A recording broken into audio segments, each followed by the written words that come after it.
Fomos salvos com propósito.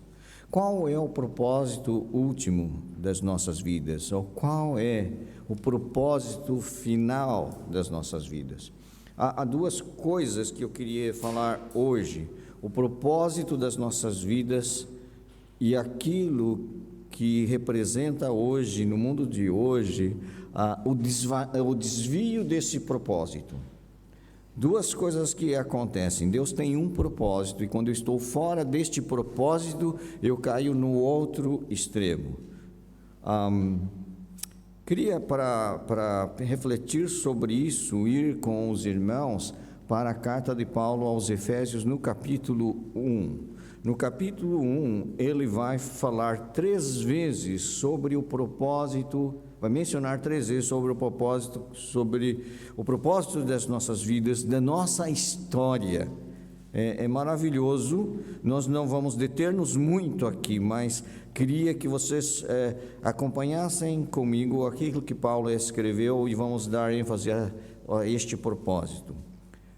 Efésios capítulo 1, depois de Paulo se apresentar, então do versículo 3 ao 14, ele escreve o seguinte: Bendito o Deus e Pai de nosso Senhor Jesus Cristo, que nos tem abençoado com toda sorte de bênção espiritual nas regiões celestiais em Cristo. Assim como nos escolheu nele antes da fundação do mundo, para sermos santos e irrepreensíveis perante ele e em amor, nos predestinou para ele, para a adoção de filhos por meio de Jesus Cristo, segundo o beneplácito, ou propósito de sua vontade, para louvor da glória de sua graça, que ele nos concedeu gratuitamente no amado, no qual temos a redenção pelo seu sangue, a remissão dos pecados, segundo a riqueza da sua graça, que Deus derramou abundantemente sobre nós em toda sabedoria e prudência, desvendando-nos o mistério da sua vontade, segundo o seu beneplácito, que propusera em Cristo, de fazer convergir nele, na dispensação da plenitude dos tempos, todas as coisas, tanto as do céu como as da terra. Nele digo, no qual fomos também feitos herança, predestinados segundo o propósito daquele que faz todas as coisas conforme o conselho da sua vontade, a fim de sermos para louvor da sua glória. Nós que de antemão esperamos em Cristo, em quem também vós, depois que ouvistes a palavra da verdade, o evangelho da vossa salvação, tendo nele também crido, fostes selados com o Espírito da promessa, o Santo Espírito da promessa, o qual é o penhor da nossa herança até ao resgate da sua propriedade, em louvor da sua glória.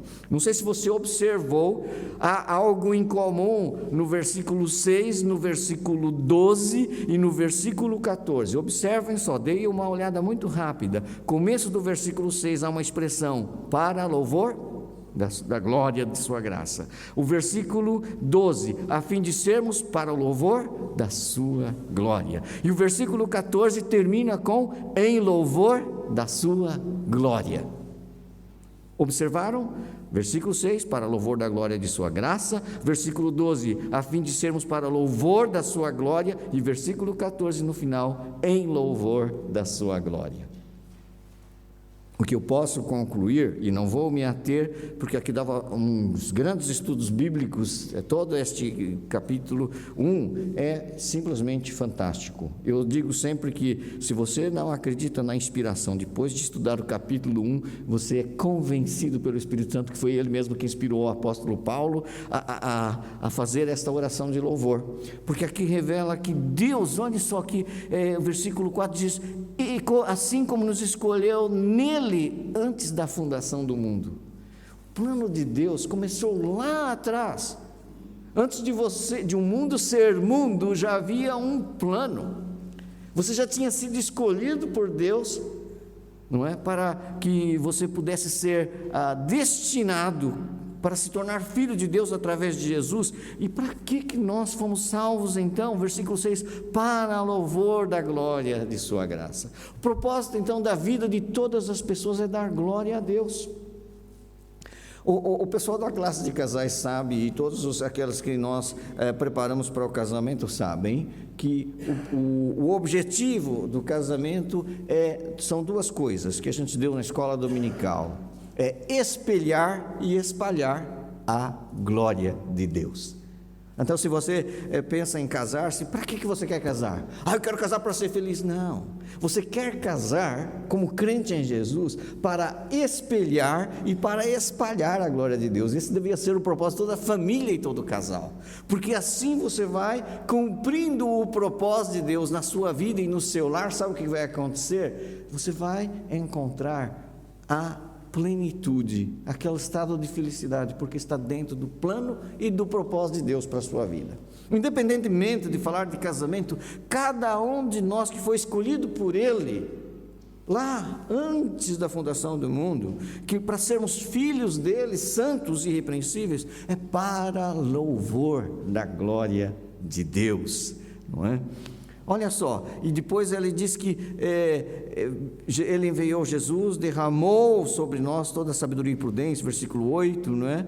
E sabe, versículo 12 vai frisar de novo, a fim de sermos para louvor da sua glória. Então, tudo que Deus tem feito no plano externo, desde a fundação do mundo, ao longo da história, é para o louvor da sua glória.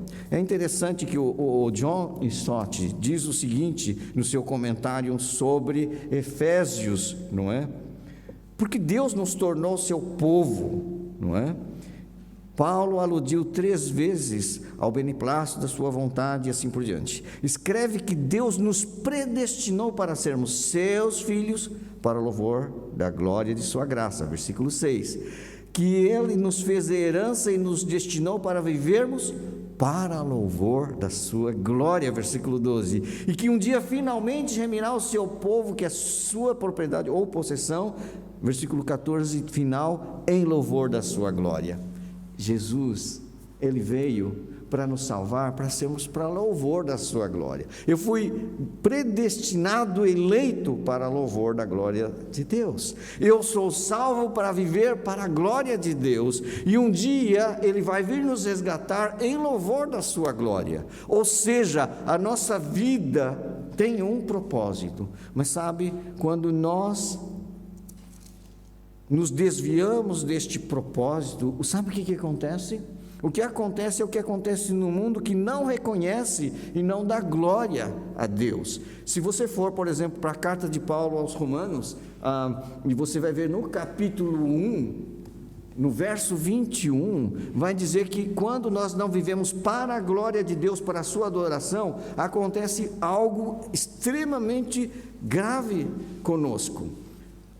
Capítulo 1 de Romanos, no verso 21, diz que porquanto tendo conhecimento de Deus, não o glorificaram como Deus, ou seja, não cumpriram o propósito de ser para a glória de Deus. Então, tendo conhecimento de Deus, não o glorificaram como Deus, nem lhe deram graças, antes se tornaram nulos em seus próprios raciocínios, obscurecendo-lhes o coração insensato, inculcando-se por sábios, tornaram-se loucos, e mudaram a glória do Deus incorruptível em semelhança da imagem de homem corruptível, bem como de aves, quadrúpedes e répteis. Por isso, Deus entregou tais homens à imundícia pelas concupiscências de seu próprio coração, para desonrarem o seu corpo entre si, pois mudaram a verdade de Deus em mentira, adorando e servindo a criatura em lugar do Criador, o qual é bendito eternamente. Amém.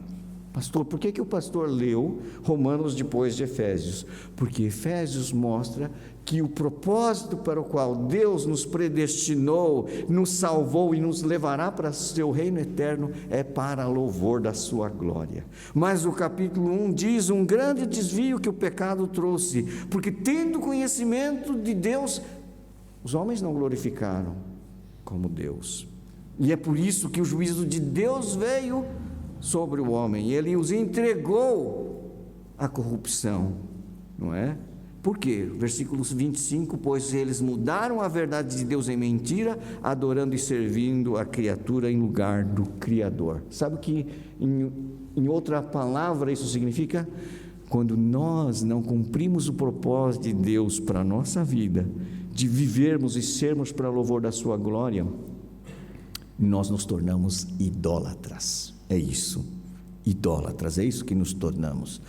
A oposição de viver para a glória de Deus é viver para a glória de alguém ou alguma coisa que não é Deus e que nós colocamos no lugar dele. Nós nos tornamos idólatras. E sabe, alguns de vocês, como crentes evangélicos, batistas de tradição, realmente digam assim: olha, eu não sou idólatra porque eu não tenho imagens em casa e coisas assim. Mas o que é a idolatria?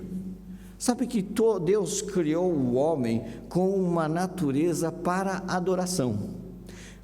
Os antropólogos dizem que foi feita toda uma investigação por todas as culturas, tribos, nações. O fenômeno da religião é universal. Sabe por quê? Todos adoram alguma coisa. Todos realmente estão abertos para a adoração. Quando não adoram o único e verdadeiro Deus, eles vão colocar outra coisa no lugar de Deus, e isso chama-se idolatria. Sabe que você sabe que só Deus é digno de toda a honra, glória, louvor e adoração. Quando nós temos outro objeto de adoração que não é Deus, isso é idolatria, e que nos afasta de Deus e nos leva a ter uma mente corrompida, não é? Sabe, pense um pouquinho que Deus é digno de toda a honra e toda a glória. Eu vou ler para vocês alguns versículos que falam sobre isso. Por exemplo, 1 de Timóteo capítulo 1, verso 17, diz assim: ao Rei eterno, imortal, invisível, Deus único, honra e glória pelos séculos dos séculos. Amém. Então só Ele é Deus e só Ele merece a honra, a glória e o louvor. Apocalipse, que fala das últimas coisas, não é? Diz que, capítulo 5, verso 9, entoava um novo cântico dizendo, Apocalipse 5, 9, digno és de tomar o livro e de abrir-lhe os selos, porque foste morto, e com seu sangue compraste para Deus os que procedem de toda tribo, língua e nação, e para o nosso Deus constituíste reino de sacerdotes e reinarão sobre a terra. Quem é digno? Só um, porque só uma pessoa foi capaz de abrir o livro, porque esta pessoa foi morta e comprou, não é, para Deus aqueles que são salvos. Quem é essa pessoa? É Jesus, não há outro, não é? Olha só o versículo 12: digno é o Cordeiro que foi morto de receber o poder e riqueza e sabedoria e força e honra e glória e louvor. Versículo 13, lá no meio, diz: aquele que está sentado no trono, e ao Cordeiro seja o louvor e a honra e a glória e o domínio pelos séculos dos séculos. Amém. Ainda dentro desse espírito, capítulo 7 de Apocalipse, verso 10, ao nosso Deus que se assenta no trono e ao Cordeiro pertence a salvação. E o versículo 12, amém, o louvor e a glória e a sabedoria e as ações de graças e a honra e o poder e a força sejam ao nosso Deus. Sabe, quando nós deixamos de ter essa concepção de que Deus é digno e é o único que merece a nossa devoção, a nosso louvor, a nossa adoração, e que devemos viver para a sua honra e glória, nós nos perdemos na idolatria. Agora, o que é idolatria, meus queridos? Nós dissemos que somos adoradores, quando Deus não é o único alvo e objeto da nossa adoração, alguma coisa o será. É o que nós chamamos de ídolos. Ah, pastor, mas eu não sou um idólatra. Eu vou dizer-lhe uma coisa. Eu estou a ser idólatra quando sou impulsionado pelo que desejo e pelo que creio que necessito, a ponto de torná-lo meu Senhor, aquilo que me controla e que sirvo e adoro. Portanto, um ídolo não precisa ser uma imagem esculpida. O ídolo pode ser uma pessoa, até um familiar nosso, um filho, um pai, uma mãe, a esposa ou o esposo, quando este ocupa o lugar que é de Deus. Mas nós não devemos amar o nosso cônjuge? Sim, os maridos devem amar as suas esposas, devem amar os seus filhos, mas não colocá-los no lugar de Deus. Jesus disse que se você amar mais pai, mãe ou filho ou mulher, mais do que a mim, você não pode ser meu discípulo. Então nós não devemos amar. É que se você amar com maior intensidade essas coisas no lugar de Deus, você vai passar a servi-los como seu ídolo. Mas se você amar a Jesus e segui-lo e adorá-lo em primeiro lugar, Ele vai capacitar-te a amar a esposa, o esposo e os filhos com o amor que Ele colocará no seu coração. Veja bem, quanto mais amarmos a Deus, mais seremos capacitados a sermos bons maridos, boas esposas, filhos obedientes e pessoas que servem a Deus na comunidade. Quando nós substituímos Deus por outra coisa ou pessoa, nós nos tornamos idólatras. Podemos nos tornar idólatras de uma instituição, por exemplo. A primeira igreja batista é uma boa igreja, mas não deve ser adorada no lugar do Senhor da igreja. Pensem bem sobre isso. O ser batista é uma bênção, mas isso não é melhor do que adorar a Deus sobre todas as coisas, não é? Então, quando nós constituímos uma pessoa, uma instituição, um projeto de vida, uma ideologia, algo que desejo mais do que qualquer coisa, não é? Eu posso fazer com que o meu esforço todo vá na direção de conseguir estas coisas para mim. E sabe que às vezes até pessoas se tornam religiosas idólatras, porque elas querem tanto uma coisa, que elas chegam a orar e pedir a Deus por aquela coisa, mas que querem colocar no lugar de Deus. Na verdade estão sendo egoístas. Sabe que a idolatria ela é tão sutil, que acontece até com crentes. Veja só o que Tiago capítulo 4 nos escreve, e os que estiveram na classe de casais vão se lembrar que isso foi estudado alguns domingos atrás. Tiago capítulo 4 fala que crentes também podem se tornar idólatras, e isto é muito perigoso, porque assim eu estaria desviando-me do propósito de ser para louvor e viver para o louvor da glória de Deus. Nós muitas vezes entramos em conflito, não é? Na família, na igreja às vezes, no trabalho, no trânsito.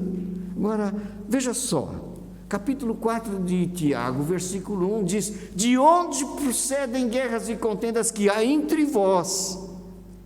Ele está escrevendo para crentes. Os crentes também brigavam, e às vezes os crentes também entram em conflito uns com os outros. De onde procedem guerras e contendas que há entre vós? Não deveria, mas acontecem.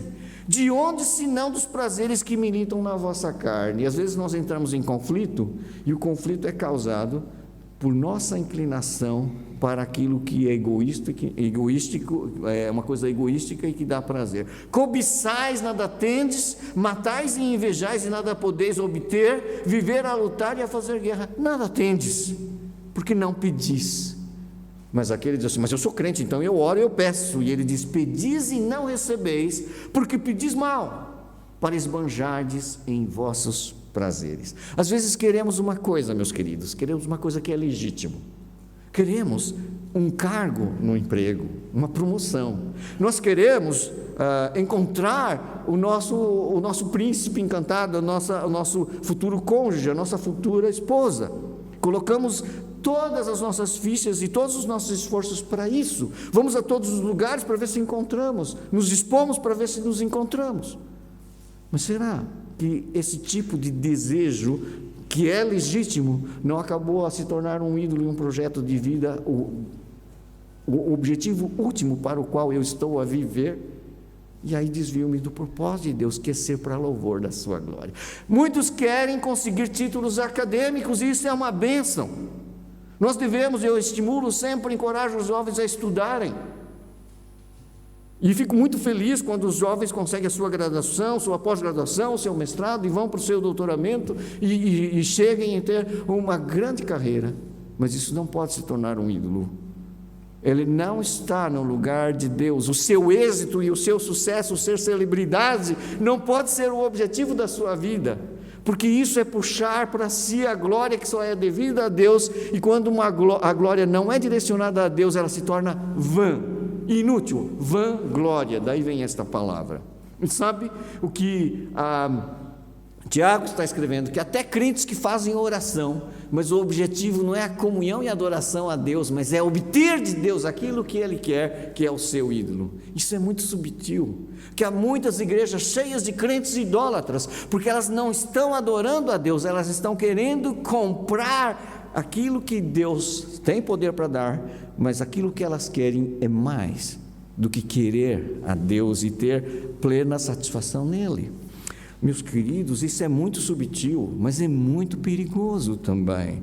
Ele diz aqui, capítulo 4, verso 4, literalmente ele diz idólatras, no meu está idólatras não, adúlteros.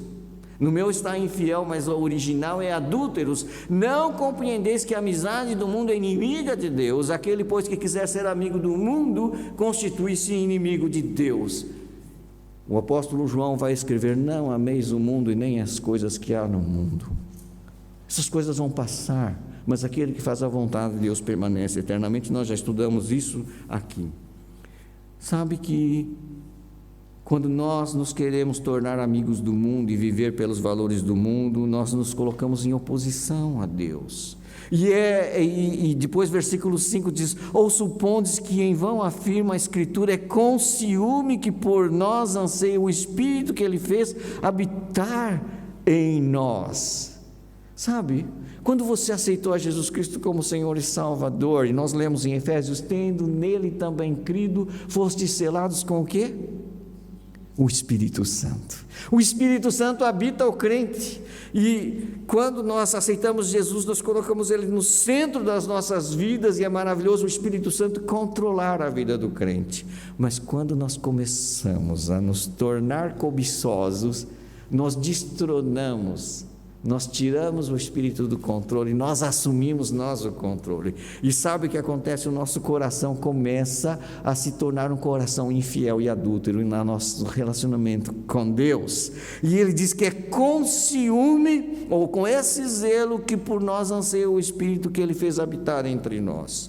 O Espírito que Ele fez habitar entre nós foi colocado no segundo plano, e nós estamos seduzidos pelo mundo, atrás das coisas deste mundo. Invertemos prioridades aí, colocamos outra coisa no objeto de adoração e serviço e alvo da nossa vida, que não é a glória de Deus. E nós pensamos que isso vai nos trazer satisfação, e vamos nos tornando cada vez mais servos desta nossa idolatria. Meus queridos, guardai-vos dos ídolos, escreveu 1 João, capítulo 5, 21. Sabe por quê? Porque quando eu me torno idólatra, eu me coloco em oposição ao propósito último de Deus para a minha vida, que é viver para louvor da sua glória. E quando nós vivemos para o louvor da glória de Deus, a plenitude que isso traz é bênção pura. Porque quando nós vivemos para o louvor da glória de Deus, nós experimentamos a boa, agradável e perfeita vontade de Deus para a nossa vida. E aí tudo faz sentido, tudo ganha propósito. Meus queridos, o que Paulo escreveu lá em Romanos 12, 1? Rogo-vos, pois, irmãos, pelas misericórdias de Deus, que apresenteis os vossos corpos por sacrifício vivo, santo e agradável a Deus. Ou seja, nós devemos ter um estilo de vida de louvor, que a nossa vida seja para a glória de Deus.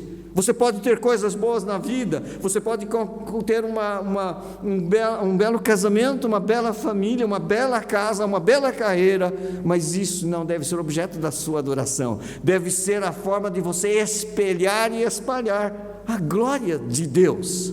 Esse é o propósito, nós vivemos para louvor da sua glória. Então Paulo diz: rogo-vos, pois, irmãos, pelas misericórdias de Deus, que apresenteis o vosso corpo por sacrifício vivo, santo e agradável a Deus. É o culto racional que nós apresentamos a Deus. Ele diz, em oposição a este mundo: não vos conformeis com este mundo idólatra, eu diria.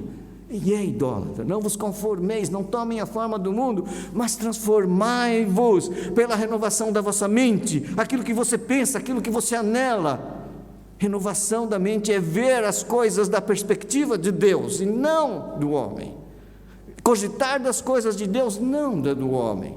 Então ele diz, para que experimenteis, a partir da transformação, para que Deus realmente opere no seu coração essa verdadeira transformação, e não vos conformeis com este século, mas transformai-vos, diz o versículo 2, pela renovação da vossa mente. Aí então, ele diz, para que experimenteis qual seja a boa, agradável e perfeita vontade de Deus. Você quer saber a vontade de Deus? Eu digo, não, você não precisa só saber, você precisa experimentar e viver, mas para isso, você tem que saber qual é o propósito para o qual nós vivemos, qual é o propósito para o qual Deus nos predestinou para sermos filhos dele, qual é o propósito para o qual um dia Jesus vai voltar e nos resgatar, é para o louvor da sua glória. Se você viver para outra coisa, você estará fora do propósito de Deus para a sua vida. E como é que você vai encontrar plenitude e felicidade? Não vai encontrar. Não vai encontrar. Você vai encontrar um prazer circunstancial e efêmero que vai acabar. Mas aquele que faz a vontade de Deus permanecerá para sempre. Qual é a sua decisão? Vai viver de si para si mesmo, de si para os outros como um idólatra, ou vai viver para a honra, glória e louvor de Jesus, nosso Senhor e nosso Salvador? Ele é o único digno de toda a honra, toda a glória e todo o louvor. A nossa vida deve ser focada nesse propósito último, viver para louvor da sua glória. Nesse espírito eu vos convido a colocarmos-nos de pé e cantarmos ao único que é digno de receber a honra, a glória e o poder. Vou pedir para a Sininha conduzir-nos nessa canção.